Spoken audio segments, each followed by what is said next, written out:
হবে, ফিরে যেতে হবে। আমার চোখের সামনে নানাকে দেখেছি, আজকে মামাকে দেখার পরে আমার আপন মামা বসে আছেন মঞ্চে। নানাকে এক সময় দেখেছি, নানা খুব মজা করে কথা বলতেন, খুব সুন্দর ভাষী মানুষ ছিলেন। আজকে যখন নামাজ ঘরের এই সাইড দিয়ে যখন আসতেছিলাম, নামাজ ঘরে নানা শুয়ে আছেন। এক সময় দেখেছি, অনেক গল্প গুজব করেছি, কত সুন্দর করে আদর করতেন। আজকে নানাটা নাই, নানি নাই, দাদা নাই, দাদি নাই। দাদার মুখের পানগুলো চাবায় চাবায় আমার মুখে দিয়ে দিত, খেতাম। সেই দাদাও চলে গেছে, দাদিও চলে গেছে। আমার বয়সী কত বন্ধু দুনিয়া থেকে বিদায় নিয়েছে। দুপচাচিয়া বাড়ি ছিল আমার এক বন্ধু, তার নাম জিয়াউর রহমান। এই জিয়া আমার একসঙ্গে আমরা পড়েছি একসাথে। আমি জানি না সে মারা গেছে। হঠাৎ করে একদিন ফোন দিলাম, ফোন ধরলো, রিসিভ করেই দেখি মহিলার কণ্ঠ। বললাম, কে আপনি? বলছেন, আমার জিয়া কোথায়?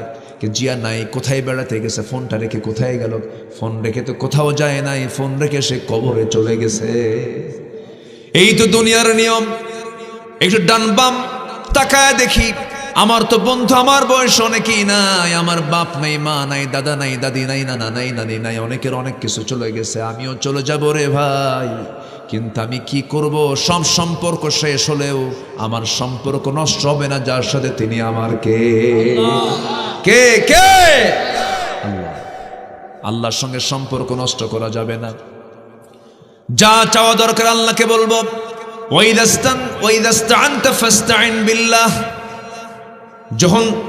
যখন তোমার চাওয়া দরকার আল্লাহর কাছেই চাও। জুতার ফিতা ছিঁড়ে গেছে, আল্লাহর কাছে বলো। যে কোনো সমস্যা তুমি আল্লাহর কাছে বলো, সব অভিযোগ তুমি আল্লাহকে দিয়ে দাও। আল্লাহর কাছে সব প্রার্থনা তুমি করো, সকল চাহিদা পূরণ করার একমাত্র যোগ্যতা কার? আল্লাহকে বলবো আমরা। আমার বন্ধুগণ, আল্লাহ রাব্বুল আলামিন এই প্রথম আকাশে চলে আসেন প্রত্যেক রাত্রিতে। জোরে করুন সুবহানাল্লাহ। সাত আকাশ কোথায় আর প্রথম আকাশ কোথায়? কত দূর! সে আরশে আজিম থেকে প্রথম আকাশে এসে তিনি আরো বেশি দূরে আসেন। আমরা দুনিয়াতে আছি, আল্লাহ তাআলা 7 গুণ বেশি আমার কাছে আসেন। 7টা আকাশ থেকে তিনি চলে আসেন দুনিয়ার আকাশে, এসে বলেন, আলা মিন মুস্তাগফিরিন ফাগফির আলাহ। কোন ক্ষমা প্রার্থী আছে আমার কাছে ক্ষমা চাবে, আমি তাকে ক্ষমা করে দেব। আল্লাহ কত সুন্দর করে ক্ষমা করার জন্য রেডি হয়ে আছেন। কিন্তু আমরা ঘুম থেকে জাগা পাই না, নামাজ পড়ি না, আল্লাহকে পাত্তা দেই না, আল্লাহকে স্মরণ করি না। এর চাইতে বড় নাশকর বান্দা কি হতে পারে? সবার আগে আমরা যোগাযোগ করব যার সাথে তিনি আমার কে বিহি আইয়ুসাল। আমরা সম্পর্ক রাখবো কার সাথে? আল্লাহর সাথে। দুনিয়ার সবাই ফাঁকি দিতে পারে, আল্লাহ ফাঁকি দিবেন না। দুনিয়ার সবাই আমাকে ছেড়ে যেতে পারে, কিন্তু আল্লাহ আমাকে ছেড়ে যাবেন না। বউ স্বামীকে রেখে চলে যায়, আমার আছে না নাই বলেন? আবার স্বামী বউকে ছেড়ে দিয়ে অন্যের সঙ্গে যায়, আছে না নাই? আছে। কিন্তু আমার আল্লাহ তার বান্দাকে কখনো ছাড়বেন না। আল্লাহ আমাকে কখনো ভুলবেন না। আল্লাহ আমাকে একটা বারের জন্য ভুলে যাবেন না। তবে হ্যাঁ, আল্লাহ ভুলে যাবেন সেই সময় যখন আমি ভুলে যাব। ওয়ামান আ'রাদা আন যিকরি ফাইন্না লাহু মাঈশাতান দানকা ওয়া নাহশুরুহু ইয়াওমাল কিয়ামাতি আ'মা ক্বালা রাব্বি লিমা হাশারতানি আ'মা ওয়া ক্বাদ কুনতু বাসীরা। আমার জিকির থেকে, আমার স্মরণ থেকে, আমার কোরআন থেকে যে বান্দা নিজেকে গুটিয়ে নেবে, আমিও তাকে ভুলে যাব, আমিও তাকে চিনব না। কিয়ামতের দিন হাসরের ময়দানে সেই বান্দা বলবে, আল্লাহ তুমি আমাকে আজকে অন্ধ করে তুলছো কেন? আমি তো চক্ষুওয়ালা ছিলাম। আল্লাহ বলবেন, তোরে আমি এই কিতাবটা দিয়েছিলাম, তুই ভুলেছিলি। কাযালিকাল ইয়াওমা তুনসা, এই জন্য আজকের দিনেও আমি তোকে ভুলে গেলাম। আল্লাহ যদি হাসরে ভুলে যান, আমার আপনার কোনো পথ আছে নাকি? আসতে বলে পথ আছে নাকি?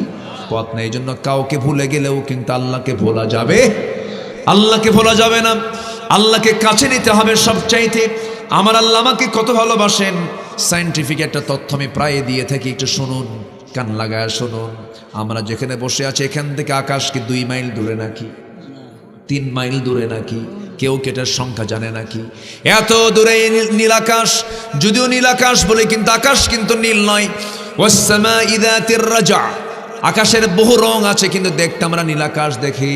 এই আকাশটার উপর আরেকটা আকাশ আছে, 7 সামাওয়াত, 7 আকাশ আছে। এই যে সূর্য দেখতে পাই, এই পৃথিবী থেকে এই সূর্যটা 9,30,00,000 মাইল দূরে অবস্থিত। সূর্যের আভ্যন্তরীণ তাপমাত্রা হলো এখানে 20 ডিগ্রি সেলসিয়াস। সূর্যের আভ্যন্তরীণ তাপমাত্রা হলো 15 মিলিয়ন ডিগ্রি সেলসিয়াস। আল্লাহু আকবার বলবেন না? 15 মিলিয়ন ডিগ্রি সেলসিয়াস। আল্লাহু আকবার বলেন। মিলিয়ন, কোটি না, 15 মিলিয়ন ডিগ্রি সেলসিয়াস তাপমাত্রা হচ্ছে এই সূর্যের। সেখান থেকে মাত্র 20-25 দিনের বেলা 26-27 ডিগ্রি সেলসিয়াস তাপমাত্রা থাকে। এটাকে এত দূরে আল্লাহ পাক রেখে দিয়েছেন সূর্যকে। আল্লাহু আকবার বলেন। ওই সূর্যের চাইতে আবার তারকাগুলো আছে। ওই তারকাগুলো সূর্যের চাইতে শুধু 1 গুণ 2 গুণ বড় নয়। ব্যাটেল জয়িস একটা তারকা আছে সূর্যের চাইতে 33 কোটি গুণ বড়। মনে হয় খুব একটা বড় হয়নি মনে হয়, নাকি? একটু জোরে বলেন না ভাই, আর একটু জোরে বলেন। একটা দুইটা তারকা নয়, এক একটা গ্যালাক্সির ভিতরে কোটি কোটি গ্যালাক্সির ভিতরে, এক একটা গ্যালাক্সির মধ্যে কোটি কোটি তারকাগুলো আল্লাহ রাব্বুল আলামিন রেখে দিয়েছেন। অসংখ্য তারকা। মানুষ চাঁদে গেছে, নীল আর্মস্ট্রংরা মানুষ মঙ্গল গ্রহে চলে গেছে। মানুষ যদি মনে করে মঙ্গল গ্রহ দেখলাম, চাঁদও দেখলাম, সূর্যের কাছে তো যাওয়া সম্ভব না, কারণ সূর্যের আভ্যন্তরীণ তাপমাত্রা হলো 15 মিলিয়ন ডিগ্রি সেলসিয়াস। থাকবে মানুষ? যাবে কেমনে? থাকাই তো সম্ভব না, যাওয়াই তো সম্ভব না। কিন্তু যদি মনে করে একটু তারকার দেশ দেখতে যাব, পৃথিবীর সবচাইতে তারকার দেশ হলো নিকটবর্তী হলো প্রক্সিমা সেন্ট্রাই। প্রক্সিমা সেন্ট্রাই যদি কেউ যেতে চায়, এই দুনিয়ার কোনো যানবাহন হলে চলবে না, তাকে নভোযানে চড়তে হবে। নভোযানে যদি চড়ে কেউ রওনা দিয়ে দেয়, পৃথিবীর বর্তমানে সবচেয়ে দ্রুতগামী নভোযান হলো অ্যাপোলো 11, যার ঘন্টার গতি হলো 39,000 কিলোমিটার। 39,000 কিলোমিটার বেগে যদি রওনা দিয়ে দেয়, ওই তারকার দেশ, পৃথিবীর সবচেয়ে নিকটবর্তী তারকার দেশে তারা যেতে সময় লেগে যাবে 1,15,000 বছর মাত্র। যাবেন কারা কারা? হাত তোলেন। হ্যাঁ, যাবেন কারা কারা? হাত তোলেন। চাচা যাবেন? সম্ভব? বাঁচবেন কয়দিন, যাবেন কোনদিন? আল্লাহু আকবার বলেন। জোরে বলি আল্লাহু আকবার। আর আল্লাহ বলতেছেন, বান্দারে তুই যদি আমার সম্পর্ক কালো করিস, আমাকে ভয় করিস, ফাফাদাত আইনা, আমার ভয়ে যদি চোখের পানি ফেলতে পারিস, আমার জন্য যদি মসজিদের সঙ্গে দিলটা লটকাতে পারিস, যৌবনকে কন্ট্রোল করে যদি কোনো নারীর দিকে না তাকাতে পারিস, আমি আল্লাহ তোকে আমার এই আরশ আজিমের ছায়ায় তোকে জায়গা দিয়ে দেব। সুবহানাল্লাহ বলবেন না? আল্লাহর কি অফার! আমরা ভুলে যাই সবকিছু, আমরা সব কিছু ভুলে যাই আমার ভাইয়েরা। তাহলে এখন বলেন, আল্লাহ রাব্বুল আলামিন আরশ আজিম থেকে দুনিয়ার আকাশে এসে আমাকে মাফ করতে চাচ্ছেন, আমি কি শেষ রাত্রে একটু উঠবার চেষ্টা করব না? করব না? আস্তে আস্তে কয়। শয়তান করে কি, ফজরের আগ দিয়ে সে বান্দার কাছে এসে শিওরে বসে মাথার চুলগুলো টেনে টেনে দেয়, মেসেজ করে দিয়ে বলে, আলাইকা লাইলুন তাবিল, আলাইকা লাইলুন তাবিল, তোমার রাত বড় লম্বা, ঘুমাও ঘুমাও। ওই সময় শয়তান 3টা গিট মেরে দেয়, 3টা গিট মেরে দিয়ে চলে যায়। গিট মারা বোঝেন তো? গিট কি এলাকায় কি কয়? গিট্টু মারে, গিট্টু। বগুড়ার ভাষা তো বগুড়াই। আলহামদুলিল্লাহ বলে। আমার নবীজি বলেন, ওই 3টা গিট যদি ছোটাতে চাও, 3টা আমল করবে। ঘুম থেকে তুমি বিছানা থেকে তোমার পিঠটা সরায় নেবে, আলহামদুলিল্লাহিল্লাযী আহইয়ানা বা'দামা আমাতানা ওয়া ইলাইহিন নুশুর। দোয়া শেষ হলো, উঠে বসলে একটা গিট্ট ছুটে গেল, একটা গিট ছুটে গেল। নাম্বার 2 হলো ওযু বানাবেন, 2 নাম্বার গিট ছুটে গেল। নামাজের জন্য মসজিদ থেকে মসজিদের দিকে রওনা দিলেন, নামাজে দাঁড়ালেন, 3টা গিট ছুটে গেছে। আগামী 24 ঘন্টা শয়তান ওই বান্দার কাছে আসার সাহস হারিয়ে ফেলে। জোরে বলে সুবহানাল্লাহ। সবাই কি নামাজ পড়তে রাজি আছে তো ইনশাআল্লাহ? আল্লাহ রাব্বুল আলামিন বলেন, আফামান ইয়ালামু আন্নামা উনজিলা ইলাইকা মির রাব্বিকাল হাক্কু কামান হুয়া আ'মা ইন্নামা ইয়াতাযাক্কারু উলুল আলবাব। জোরে বলুন আল্লাহু আকবার। আরেক জায়গায় মহান রব্বুল আলামিন বলেন, ইন্না ফি খালকিস সামাওয়াতি ওয়াল আরদি ওয়া ইখতিলাফিল লাইলি ওয়ান নাহার লাআয়াতিল লিউলিল আলবাব। জোরে বলুন আল্লাহু আকবার। আসমান সৃষ্টিতে, জমিন সৃষ্টিতে, দিন এবং রাতের আবর্তনে যারা চক্ষুষ্মান, যারা বিবেকওয়ালা, যারা বিবেকবান, তাদের মধ্যে অনেক কিছু শেখার আছে, যেটাকে ইংলিশে কমন সেন্স বলা হয়। কি সেন্স? Common sense. বিবেক থাকতে হবে। যে বিবেককে হারিয়ে ফেলবে সে ঈমানকে হারিয়ে ফেলবে। আল্লাহ রাব্বুল আলামিন এই জন্য উলুল আলবাব প্রয়োগ করেছেন। গরু কি করে? গরুটা খায় সারাদিন, সে তার ঘরের ভিতরেই পায়খানা করে ফেলে। গরুর সামনে যদি কোনো যুবক যুবতী, পুরুষ পরনারী যদি জেনার কাজে লিপ্ত হয়ে যায়, গরু কি বাধা দেয় নাকি? আস্তে বাধা দেয়। আর মানুষের চোখের সামনে আমরা অবলীলায় দেখতে পাচ্ছি বিভিন্ন পার্কে পার্কে পুরুষ পরনারী তারা মিলিত হচ্ছে। মানুষও কিছু কয় নাকি?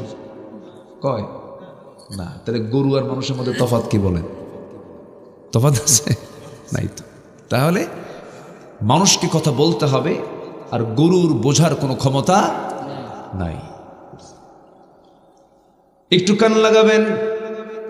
আল্লাহ রাব্বুল আলামিন বলেন, উলুল আলবাব কারা? আল্লাযীনা ইয়াযকুরুনাল্লাহা কিয়ামান ওয়া কুউদান ওয়া আলা জুনুবিহিম ওয়া ইয়াতাফাক্কারুনা ফি খালকিস সামাওয়াতি ওয়াল আরদ রব্বানা মা খালাকতা হাযা বাতিলান সুবহানাকা ফাকিনা আযাবান নার। জোরে বলুন আল্লাহু আকবার। আমার বন্ধুগণ, ঈমানদার যারা তারাই বিবেকবান হবে। বিবেকবান যারা তারা ঈমানদার হবে। আল্লাহ রাব্বুল আলামিন বিবেকবানদের কিছু চিত্র তুলে ধরেছেন। 9টা দিক বৈশিষ্ট্য যার মধ্যে পাওয়া যাবে সে হলো বিবেকবান। আল্লাহ রাব্বুল আলামিন বলেন, উলুল আলবাব কারা? 19 নম্বর আয়াত শেষ হয়েছে, কিন্তু কথা শেষ হয় নাই। আল্লাহ রাব্বুল আলামিন বলছেন, আল্লাযীনা যারা, আল্লাযীনা ইউফুনা বিআহদিল্লাহি ওয়া লা ইয়ানকুদুনাল মিসাক والذين يصلون ما أمر الله به أن يوصل ويخشون ربهم ويخافون سوء الحساب।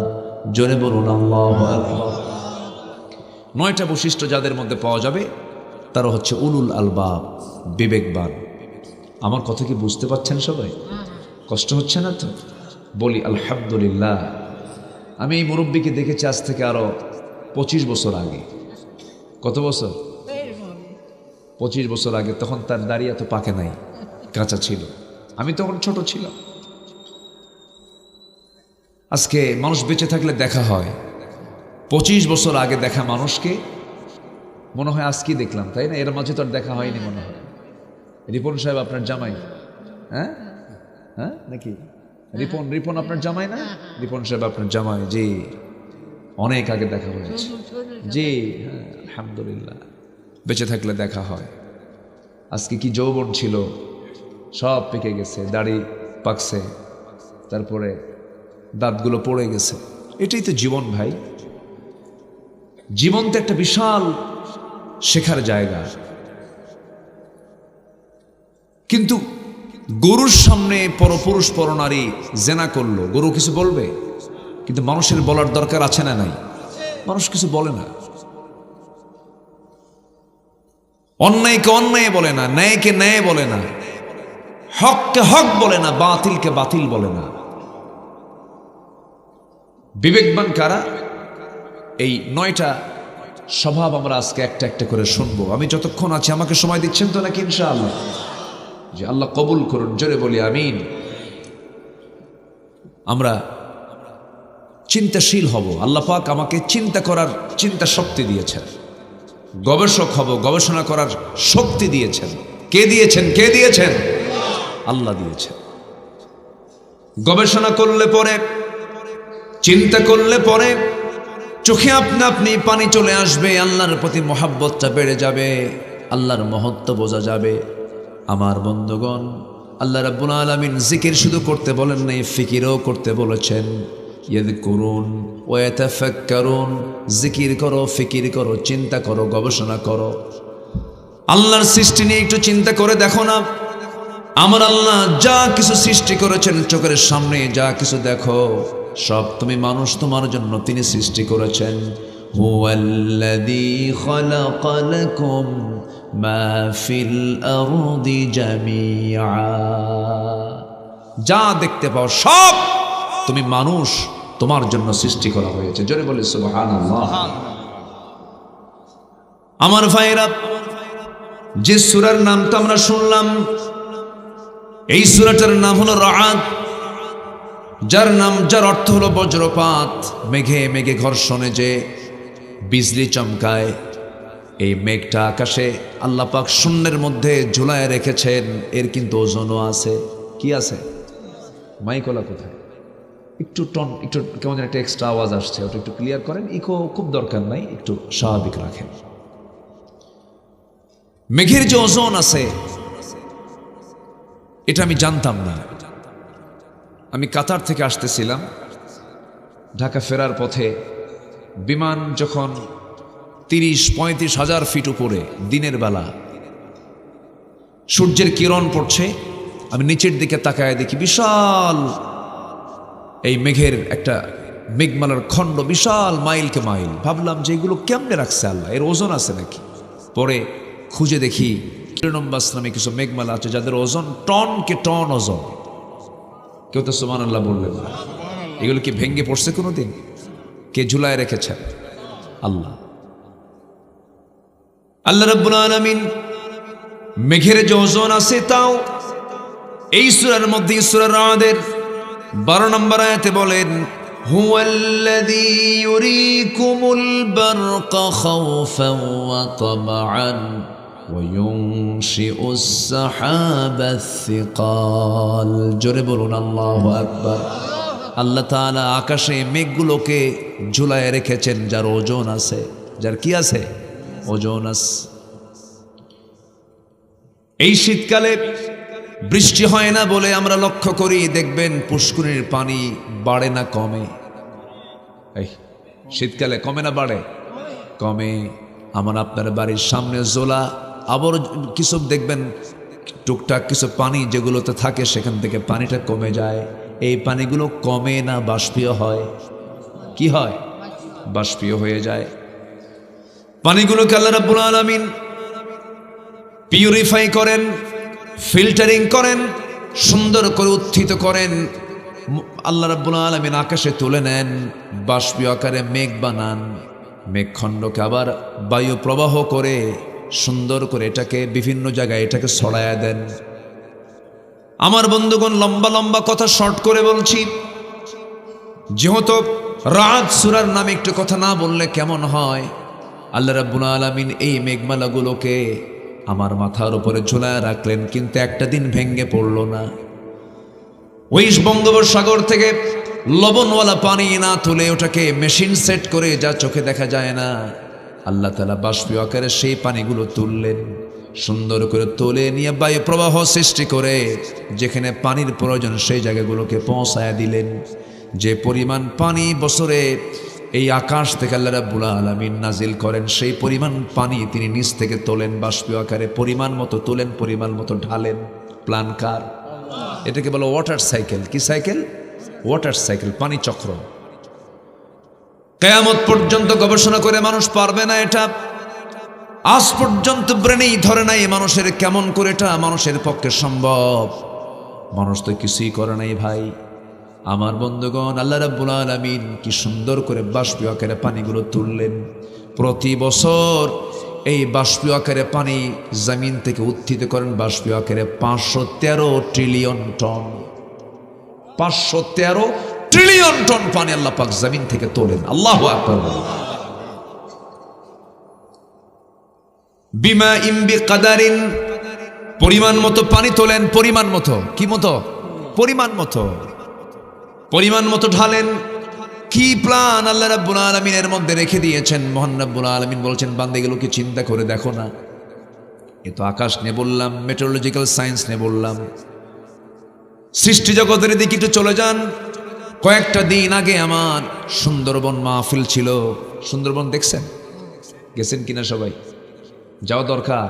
সুন্দর তো সুন্দরী, আল্লাহু আকবার। এত সুন্দর সুন্দরবন আমার দেশে আছে, আলহামদুলিল্লাহ বলে, দেখার মতো।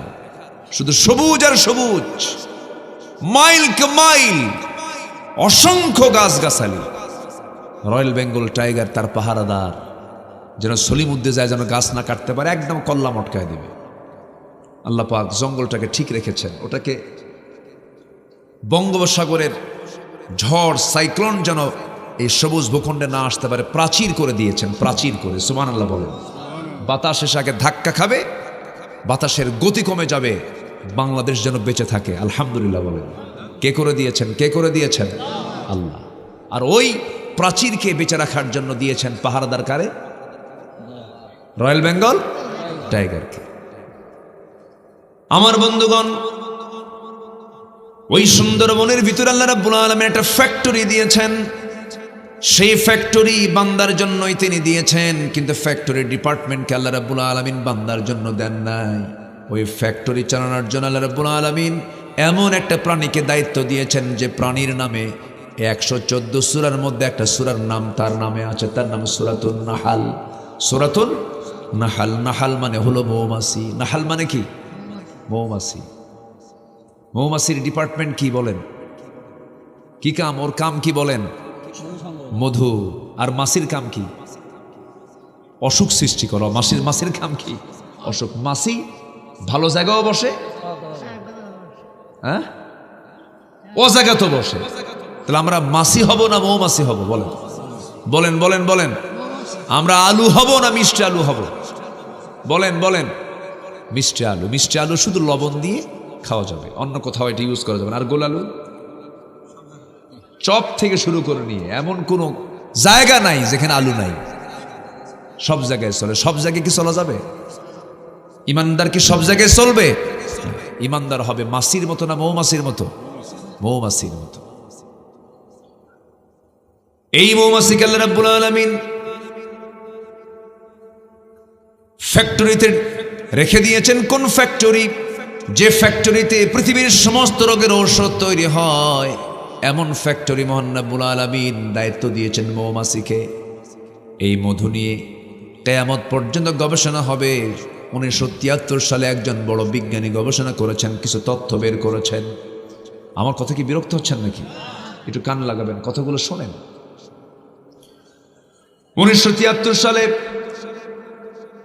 কার্ল ভন ফ্রিস নামে একজন বড় বিজ্ঞানী, তিনি কিছু তথ্য দিলেন। সে তথ্যের কারণে সুইডিশ একাডেমি তাকে নোবেল পুরস্কার দিয়েছে। যে 3টা তথ্য তিনি দিয়ে নোবেল পুরস্কার পেয়েছেন, এই তথ্য 1500 বছর আগে মহান রাব্বুল আলামিন কোরআনে দিয়েছেন। তাহলে বলুন, তিনি কি তথ্য দিয়েছেন না তথ্য নিয়েছেন? কি বলেন? যে পুরস্কার পাইছে সে কি তথ্য দিয়েছেন না তথ্য নিয়েছেন? কোথায় কোথায়? কোরআন। তিনি একটা বই লিখেছেন যার নাম হলো দ্য ড্যান্সিং বিস। এই বইয়ের মধ্যে তিনি 3টা তথ্য দিয়েছেন। নাম্বার 1 হলো মধুগুলো সংগ্রহ করে কোনো পুরুষ মৌমাছি নয়, মহিলা মৌমাছি, রানী মৌমাছি, তারা মৌচাকে মধুগুলো সংগ্রহ করে। আল্লাহ রাব্বুল আলামিন আজ থেকে 1500 বছর আগে মহান রাব্বুল আলামিন সুন্দর করে তথ্য দিয়েছেন। ওয়া আওহা রাব্বুকা ইলান নাহলি আনিত্তাখিযি মিনাল জিবালি বুয়ুতা। আনিত্তাখিযি মুযাক্কার নয়, মুয়ান্নাস এটা। রানী মৌমাছিকে আল্লাহ রাব্বুল আলামিন ইঙ্গিত দিলেন, ওহী দিলেন, গাছের ডালে পাহাড়ের পাদদেশে সুন্দর করে বাসা প্রস্তুত করো। এই যে রানী মৌমাছিকে, মহিলা মৌমাছিকে ইঙ্গিত দিলেন। এখন বলুন, ওই কার্ল ভন, ওই বিজ্ঞানী তথ্য গবেষণা করে প্রমাণ করেছেন না তথ্য নিয়েছেন? কোরআন থেকে নিয়েছেন। নাম্বার 2 হলো মৌমাছি যখন কোন মৌমাছির চোখে যখন কোনো ফুলের বাগান যখন ধরা পড়ে যায়, একটা মৌমাছি যদি জেনে যায়, সঙ্গে সঙ্গে এক ঝাঁক মৌমাছিকে ওই জায়গা থেকে সে ইঙ্গিত দিয়ে দেয়, সিগন্যাল মেসেজ দিয়ে দেয়। কি দিয়ে দেয়? মেসেজ দিয়ে দেয়। এই মেসেজকে ওয়াগল ড্যান্স বলেছেন ওই বিজ্ঞানী। অথচ এই পুরাতন তথ্য ১৫০০ বছর আগে মহান রব্বুল আলামিন বিশ্ববাসীকে কোরআনের মাধ্যমে জানাইয়া দিয়েছেন। আল্লাহ রব্বুল আলামিন বলেন, ثم كلي من كل الثمرات فاسلكي سبل ربك ذللا। জোরে বলুন আল্লাহু আকবার, আল্লাহু আকবার। কি কথা, কি অত্যাশ্চর্য তথ্য কোরআন দিচ্ছে। নাম্বার 3 হলো, ওই বিজ্ঞানী বলতেছেন, নিখুঁত করে গবেষণার মধ্য দিয়ে বলতেছেন, প্রত্যেকটা মৌমাছি তার পেট থেকে মধুগুলো বের করে। মধু বের হয় মূলত মৌমাছির পেট থেকে। মৌমাছি যখন কোনো ফুলে ফলে পড়ে, সে তখন সঙ্গে সঙ্গে এটা খেয়ে নেয়, পেটে রাখে। এরপরে মৌচাকে এসে পেট থেকে বের করে সেটাই হয়ে যায় মধু। সুবহানাল্লাহ। এটা বিজ্ঞান বলছে, কোরআন বলছে ১৫০০ বছর আগে। একটু মনোযোগ দিয়ে শুনবেন আলেম ওলামারা।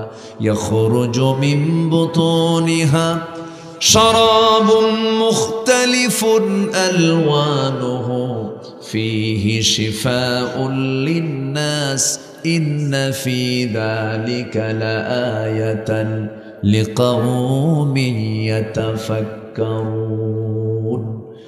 ইয়াখরুজু বের হয়, মিন বুতুনিহা, মিন বুতুনিহা মানে ওই মহিলা মৌমাছির, রানী মৌমাছির পেট থেকে বের হয় শারাবুন পানীয়।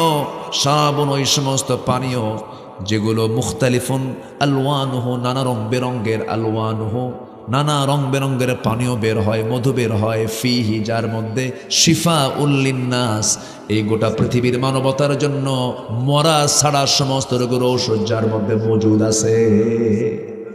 একটু আস্তে কন সুবহানাল্লাহ, জোরে বলুন না ভাই সুবহানাল্লাহ। এমন কোন রোগ নাই যে রোগের ঔষধ আল্লাহ রাখেন নাই। যারা বলে ক্যান্সারের অ্যান্সার নাই, শিরকের কথা এটা, এটা শিরক। কে বলেছে অ্যান্সার নাই? অ্যান্সার আছে কার কাছে? আমার 2 চোখ সাক্ষী। 2009 সালে আমি হজে গিয়েছিলাম। ইউরোপিয়ান এক নাগরিক হারামের পাশে, জাস্ট মক্কা, আমি মক্কায় তখন, এটা হবে কয় নম্বর গেটে, মক্কার পাশে বাইর সাইডে জমজমের কিছু কল আছে, ট্যাপ আছে।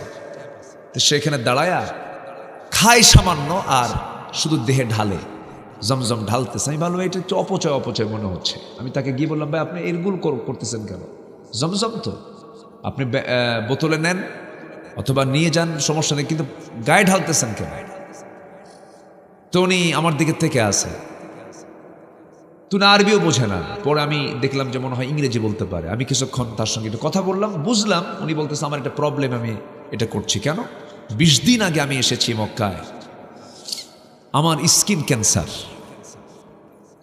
আমি জমজমকে ওষুধ মনে করে আমি এটাকে ইউজ করছি, খাচ্ছি, পান করছি এবং ইউজ করছি। আমি বড় ভাগ্যবান, আমি এই ওষুধের রেজাল্টও পেয়েছি। গত 2 দিন আগে চেক আপ করে দেখি আমার স্কিন ক্যান্সারের কোনো কোষ আমার দেহে আর নাই। সমস্ত পানি পান করতে হয় বসে বসে, জমজমের পানি পান করতে হয় দাঁড়িয়ে দাঁড়িয়ে। আল্লাহুম্মা ইন্নী আসআলুকা ইলমান নাফিআ ওয়া রিজকান ওয়াসিআ ওয়া শিফাআম মিন কুল্লি দাইন। সমস্ত পানি পান করলে পরে তৃষ্ণা নিবারণ হয়। জমজম কূপের পানি পান করলে পরে তৃষ্ণাও নিবারণ হয়, ক্ষুধাও নিবারণ হয়ে যায়। আজোয়া খেজুর, সহিহ হাদিস আসছে, আজোয়া খেজুর রাসূল খুব পছন্দ করতেন। যদি কোনো বান্দার প্রত্যেক সকালে খালি পেটে যদি 7টা করে 7টা দিন খেতে পারে, তার কাছে যত প্রকার অনিষ্টতে আসুক না কেন, সমস্ত ওয়াসওয়াসা থেকে আল্লাহ রাব্বুল আলামিন তাকে পানাহা দিয়ে দেন। জোরে বলেন সুবহানাল্লাহ। তাকে মুক্ত করে দেন, সুস্থ করে দেন। আল্লাহু আকবার। এই যে মধুটা, আমার দেশের যত জায়গার মধু আছে এর মধ্যে শ্রেষ্ঠ মধুর জায়গা হলো কোন বন বলেন? এটা কারণ আছে, এটা সুন্দর হওয়ার কারণ আছে। এই সুন্দরবনের এরিয়া বিশাল বড়, হাজারো গাছগাছালি, হাজারো ফুল ফল সেখানে আছে। সেখান থেকে মধুগুলোকে সংগ্রহ করে মৌমাছি নিয়ে আসে। আমার বন্ধুগণ, এই এলাকায় মধুর দাম কেমন জানি না, 1 কেজি মধুর দাম কত বলেন? মধু খান না মনে হয় নাকি? বলেন না, মধু কেমন দাম? কেমন দাম? তাহলে তো মনে হয় ঠিক নাই। ওর মধ্যে মনে হয় এশিয়ার মিষ্টিও ঢুকছে গেছে। কি কথা কি বুঝতেছেন আপনারা?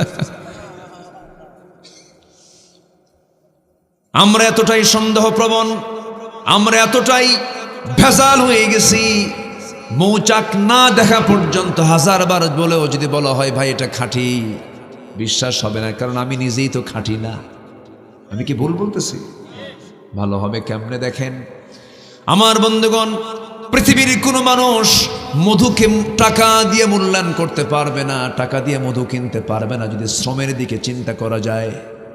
সায়েন্স বলতেছে 550 মৌমাছি 20 লক্ষ ফুলের উপরে না যাওয়া পর্যন্ত 1 পাউন্ড মধু তৈরি হয় না। 550 মৌমাছি 20 লক্ষ ফুলে তার ভ্রমণ করতে হয় আগে। প্রতিটি মৌমাছির জন্য 80,000 কিলোমিটার পথ পাড়ি দিতে হয়। 14.5 লক্ষ কিলোমিটার পথ পাড়ি দিলে পরে 1 পাউন্ড মধু তৈরি হয়, যা গোটা পৃথিবী 3 বার ঘুরে আসা সম্ভব হবে। এখন বলুন, মধুর কেজি কি 1000 হয় নাকি? পৃথিবীর কেউ দাম দিতে পারবে নাকি? এমন সুন্দর করে প্রস্তুত করলেন যে মধুমোহন রব্বুল আলামিন, সেই মধুর ভিতরে যারা ভেজাল দেবে, আমি তো মনে করি তার ফাঁসি একবার না বারবার ফাঁসি হওয়া দরকার, ঠিক কিনা? কত বড় অপরাধ এগুলো, খাদ্যে ভেজাল দেওয়া। এই যে রমজান আসতেছে, তৃপ্তি ভরে একটু গরমে কি করবে, কি খাবে? ওই যে লাল হয় যে কি ফল এটা না, তরমুজ। এই তো তরমুজ, হ্যাঁ তরমুজ যে খাবে, তরমুজের ভিতরে লাল নাই, করে কি জানেন? কি করে? 1000 পাওয়ারের রং ঢুকায় দেখে রোজা ঠিক কর। কি ঠিক কর? রোজা ঠিক কর।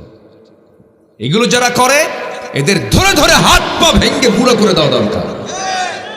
কত বড় অপরাধ এগুলো, আল্লাহর কি নিয়ামত, আর সেই নিয়ামতের মধ্যে এগুলো ঢুকায় দিচ্ছে।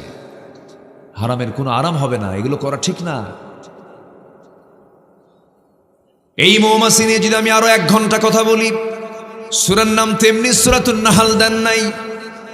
আরেকটা তথ্য বলি, আমি মূল আলোচনার পর্বের দিকে আস্তে আস্তে চলে যাচ্ছি। আমার ভাইয়েরা, এই মৌমাছি তার যে মৌচাকের ভিতরে মধুগুলো রেখে দেয়, এই মধুগুলো যেই মৌচাকে রাখা হয় সেই মৌচাকের স্বাভাবিক তাপমাত্রা সর্বক্ষণ থাকতে হবে 35 ডিগ্রি সেলসিয়াস, 35 ডিগ্রি সেলসিয়াস। আমরা এখন এখানে বসে আছি, এখন কত ডিগ্রি হবে বলেন? 18, 20, 21, 22 এরকম হতে পারে, একটু আপ ডাউন হচ্ছে, তবে অত হবে না। আজকে ঠান্ডা মোটামুটি মাশাআল্লাহ ভালোই লাগতেছে না? হ্যাঁ, 18, 20 হবে। কিন্তু মৌমাছি